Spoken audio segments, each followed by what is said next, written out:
खाली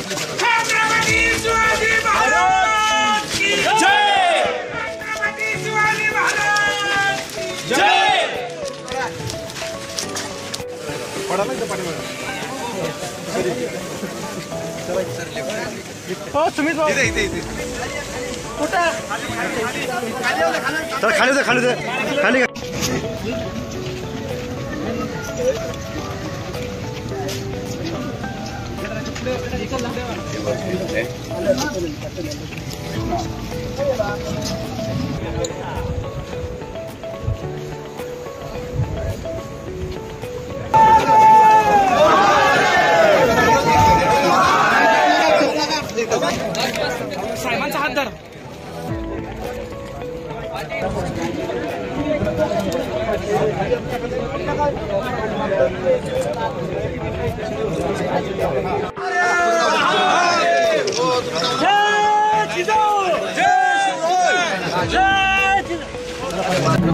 तो जो स्मारक छत्रपती शिवरायांचा जो पुतळा आहे तो त्याच्यात काय मिलावट आहे त्या पुतळ्यामध्ये, म्हणजे फायबरची ब्रॉन्झ ते नसून त्याच्यामध्ये काय असं म्हणजे शंका व्यक्त केली. आता ते सरकारनं बघितलं पाहिजे ते खरं आहे का कसं.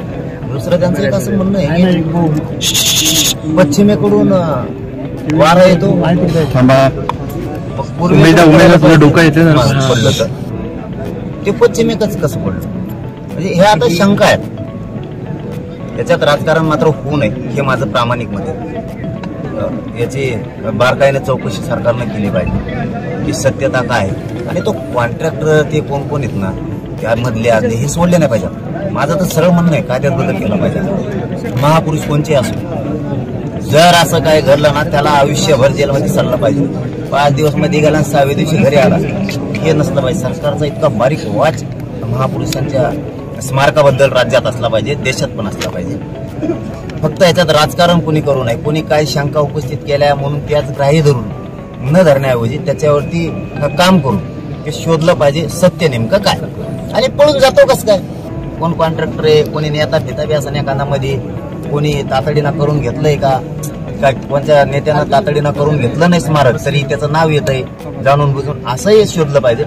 परंतु ज्याला नुसती खायचीच सवय लागली, दर्जेदार काम करायचं नाही, तो काय माहिती जेलमध्ये चढला पाहिजे. महाराष्ट्र बघतोय तुम्ही राजकारण करायला विरोधी पे ना सत्ताधारी पण महाराष्ट्र बघतोय. तुम्हाला वाटत असेल तुम्ही लय शाने आहे, तुम्ही एकमेकावर चिखलफेक करताय, आरडाओरडा करताय.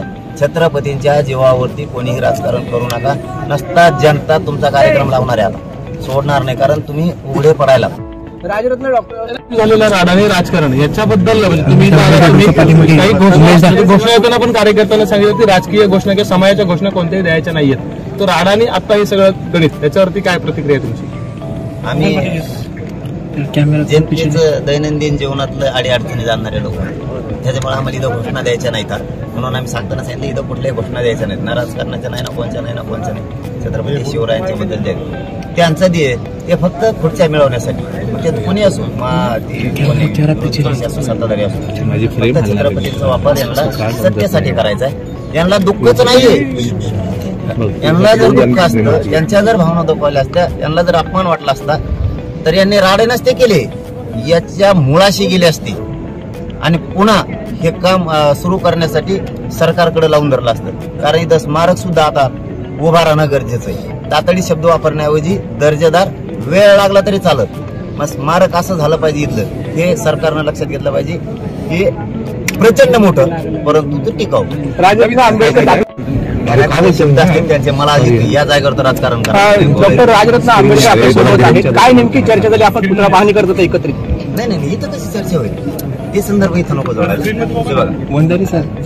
ते म्हणले मला यायचं म्हणजे चला, आपल्याला सरळ असतंय त्याला म्हणले इथं येणं म्हणजे हे बघा, या देशातल्या प्रत्येक माणसाच्या भावना दाखवल्या. इथं राजकीय चर्चा आमची काही होऊ शकत नाही ना, तो काही विषय पण नाही. ते माणूस आहे, मी माणूस आहे, आम्हाला दोघांना दुःख झालं, असंच राज्याला देशाला झालं, सगळे येत आहेत. पाटील, राजकीय म्हणजे लोक जे म्हणतात आताचा जो प्रश्न होता डबल मी रिपीट विचारतोय, वाईटातून चांगलं होईल म्हणजे वाईट करण्याचाच हेतू राजकीय म्हणजे पुढाऱ्यांचा होता का? शोध होईल. मला परत तिथंच येतोय विषय. मला याच्यात फक्त राजकारण नाही करायचं. झूम काढी की आली असते आज फारच